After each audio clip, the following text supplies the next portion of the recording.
logro con el Panteón. Algunos expertos consideran que esta es una de las edificaciones más trascendentales de la historia. La tecnología romana transformó el mortero de cal en compacto y resistente hormigón. Fue toda una revolución arquitectónica.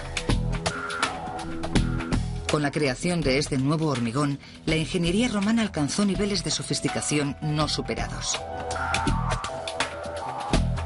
Uno de los mejores ejemplos de que la tecnología imperial se adelantó a su tiempo se encuentra en las sinuosas calles de Roma. El arquitecto Mark Wilson Jones considera el Panteón uno de los edificios más importantes jamás construidos. Este es el Panteón, uno de los más increíbles monumentos del mundo.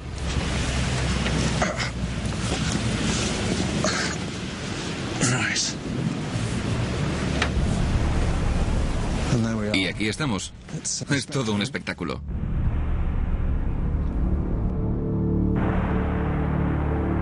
Construido en el año 118 después de Cristo, como templo dedicado a dioses que hoy ya nadie venera, pero que todavía nos sobrecoge y sorprende. Nada más verlo como ahora te cautiva. Te embarca esa sensación que uno tiene cuando está delante de algo realmente prodigioso. Cuando los arquitectos del emperador Adriano comenzaron a diseñar un nuevo templo dedicado a los 12 dioses más importantes del culto romano, tuvieron que idear una estructura imponente. Se decidieron por una vasta cúpula de 43 metros de diámetro. Para las medidas actuales puede parecer no excesivamente grande, pero en el siglo II debió de suponer una tarea ingente. Una cúpula maciza hecha de hormigón uniforme podría resultar demasiado pesada para sostenerse por sí misma. Se necesitaba un material lo suficientemente ligero y resistente como para cubrir ese enorme hueco. Una gran cúpula empuja constantemente su base hacia afuera. Así que los ingenieros construyeron muros de unos 6 metros de ancho como base, capaces de soportar y reforzar la cúpula y de estabilizar al mismo tiempo la estructura. Lo siguiente era construir la propia cúpula. Un equipo de carpinteros elaboró para ello un armazón de madera. A continuación, los albañiles lo cubrieron con hormigón que ellos mismos alzaban en moldes circulares desde la base. Una vez retirado el armazón de madera, se corría el riesgo de que la estructura se derrumbase, sobre todo si se utilizaba hormigón normal. Lo más importante para una cúpula es que sea relativamente fina en su vértice si se quiere aligerar su peso. Gracias a su gran pericia, los albañiles romanos llegaron a una ingeniosa solución: añadir al hormigón piedras cada vez más ligeras a medida que la cúpula ascendía, reduciendo así el peso de la carga. Uno querría que la parte más alta fuese lo más ligera posible y que la base fuese más pesada y firme. Por eso se graduó con sumo cuidado cada una de las secciones. Menos peso arriba y más peso en la base. Para reforzarla, en la base se añadían grandes fragmentos de basalto. En su parte media, piedras del tamaño de nuestros nudillos. Y en la parte más alta, piedra pómez, una roca volcánica capaz de flotar en el agua.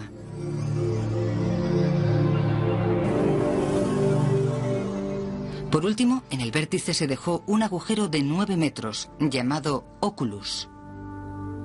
Así se evitaba colocar una carga pesada en el punto más débil de la cúpula, además de permitir la entrada de la luz. La ingeniería del edificio es increíblemente precisa.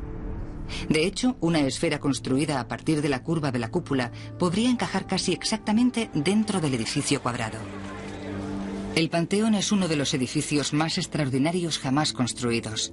Tuvieron que transcurrir 1300 años para que se construyera una cúpula del mismo tamaño, el Duomo en Florencia, en el año 1420. Incluso casi 2000 años después, el Panteón es todavía la cúpula esférica de hormigón más grande no reforzada jamás construida. Su diseño todavía influye en la arquitectura de todo el mundo. ¿En qué se diferencian? Uno de estos edificios tiene 2000 años de antigüedad, el otro es el Tribunal Supremo del Estado de Nueva York. El Panteón romano es el de la izquierda.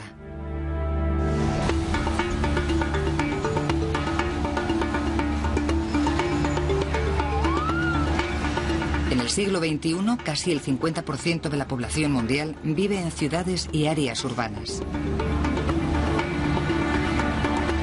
Pero este estilo de vida no es exclusivo de nuestra época. Ya se nos habían adelantado los romanos. La antigua Roma era una ciudad bastante moderna, con edificios imponentes, apartamentos y una compleja infraestructura para mantenerla en funcionamiento. Las proporciones de las construcciones impresionan a la arqueóloga Janet Delane. Me parece que lo que más llama la atención del Imperio Romano es su envergadura. Una ciudad, la ciudad de Roma, podría tener 1 millón de habitantes. Hasta finales del siglo XVIII y comienzos del XIX, no hay constancias de ciudades de ese tamaño, al menos no en el mundo occidental. Nueva York es famosa por sus rascacielos y sus gigantescos bloques de apartamentos. Pero la idea de vivir en las alturas no es nueva.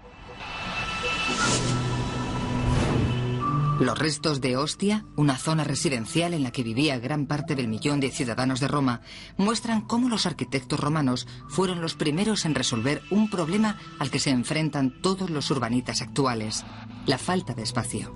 Numerosas ciudades romanas se construían dentro de murallas defensivas, lo que limitaba el espacio disponible para construir, por lo que, al igual que en las ciudades actuales, la única salida era construir hacia arriba. Ya incluso en las primeras épocas de la historia de Roma había edificios de apartamentos de varias plantas. Su construcción se convirtió en un auténtico arte. Había edificios de 2, 3, 4 y 5 plantas. Y uno muy famoso que no se conserva, que al parecer tenía 8 plantas. Una vez más, el ingrediente clave es el hormigón. Los arquitectos construyen con él sólidas paredes maestras que recubren de ladrillo y azulejo. Esta técnica da lugar a edificios de casi 25 metros de altura. Para mantener una estructura rígida, emplean hormigón en la construcción de los cimientos.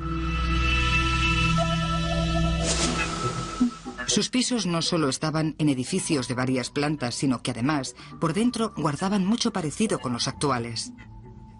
Los mejores pisos tenían cocina, salón y un retrete.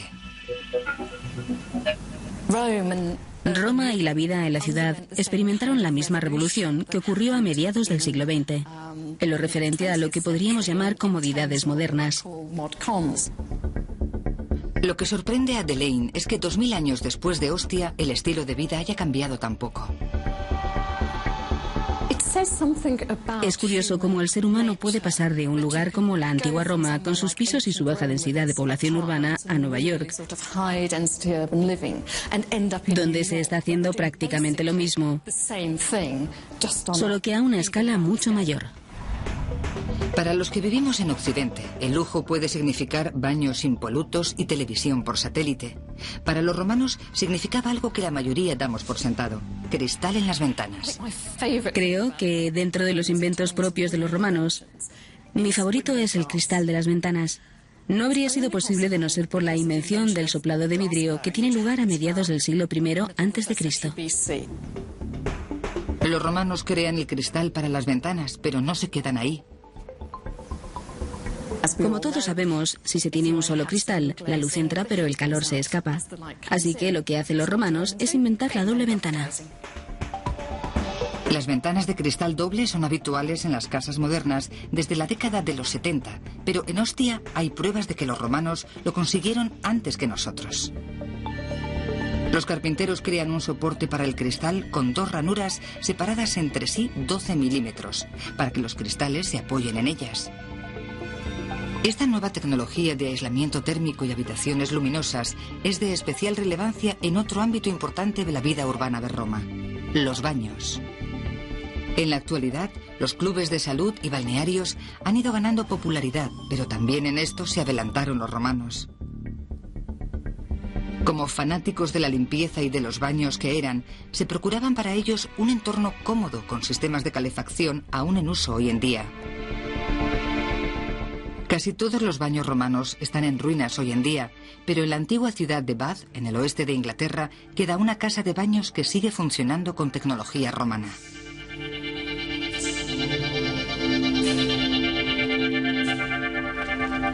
En el año 76 después de Cristo, los romanos construyeron unos baños en torno a un manantial natural del que emanan más de 900.000 litros de agua caliente al día.